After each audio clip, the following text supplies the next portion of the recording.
Bienvenue dans Couleur Café, c'est mon cinquième invité.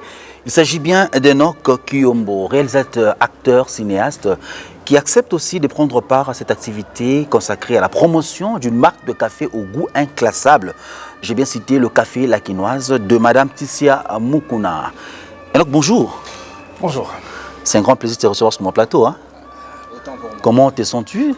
Ben écoute, je suis très à l'aise et surtout que c'est une première pour nous deux, donc je dois me préparer quoi. Ok, alors c'est quoi la motivation pour vous? Vous êtes dans le cinéma, mais vous acceptez de venir quand même dans une activité où on vante le café. C'est tout simplement parce que c'est de l'entrepreneuriat ou bien il y a une autre motivation cachée? Non, pas forcément, parce qu'aujourd'hui, il y a le fléau tape à l'œil, c'est-à-dire on est facilement influencé par des produits qui nous viennent d'ailleurs, d'où ma présence dans chaque activité qui est écrit Made in Congo. En tout cas, je me sens très à l'aise de me retrouver dans ces genres d'assises.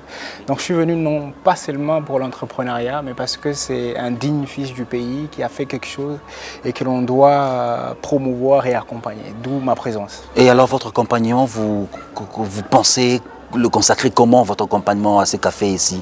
Mon accompagnement, c'est aussi, au-delà de participer à ces assises, en parler. Et voilà, pas qu'à mes amis, mais à mon entourage et à mon audience, justement. Ça sera peut-être ma plus grande participation à cet accompagnement, justement, qui est accompagné aujourd'hui par plusieurs personnes. D'où, s'il n'est pas en parler, qu'est-ce qu'on doit faire? Donc c'est vraiment en parler autour de nous et vraiment en parler. Le thème, c'est promouvoir le leadership féminin et le Made in Congo en dehors, au-delà de nos frontières. Qu'est-ce que le leadership féminin vous dit? Ça vous traverse, qu'est-ce qui vous traverse dans l'esprit lorsque vous entendez parler du leadership féminin, dans le contexte congolais bien entendu? Bon, c'est vrai aujourd'hui que le leadership féminin veut faire en sorte que voilà, la femme puisse aussi se retrouver dans un combat qui semble être très hostile de l'entrepreneuriat, dans le monde d'affaires et tout ça. Et la femme veut à tout prix sortir aussi sa tête. Mais après tout, il n'y a pas de combat entre la femme et l'homme. Chacun doit faire la part des choses, d'où chacun a ses responsabilités.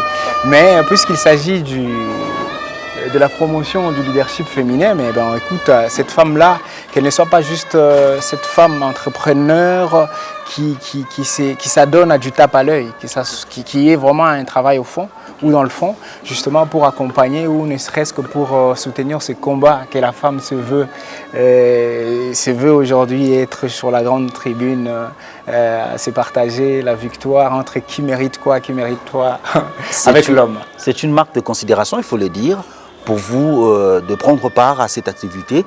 Alors je voudrais bien sûr avoir votre dernier mot par rapport à cette toute première édition de Couleur Café. En tout cas, mon dernier mot n'est tout autre que les encouragements, puisque à avoir des initiatives comme ça, et surtout portées par une dame, moi j'encourage, et autant de fois que ça sera organisé, je serai là pour ma présence, mais aussi pour en parler autour de moi. Et donc, si pas encourager, qu'est-ce que je donnerais d'autre? Tenons l'avenir de l'économie congolaise de demain et véritablement entre les mains des entrepreneurs, encourageons-le à aller encore plus loin et à travailler de fond en comble pour la promotion des activités, des produits locaux et en dehors de nos frontières. Restez donc branchés et nous fixons rendez-vous très prochainement, ce sera avec le même plaisir. Au revoir. Au revoir.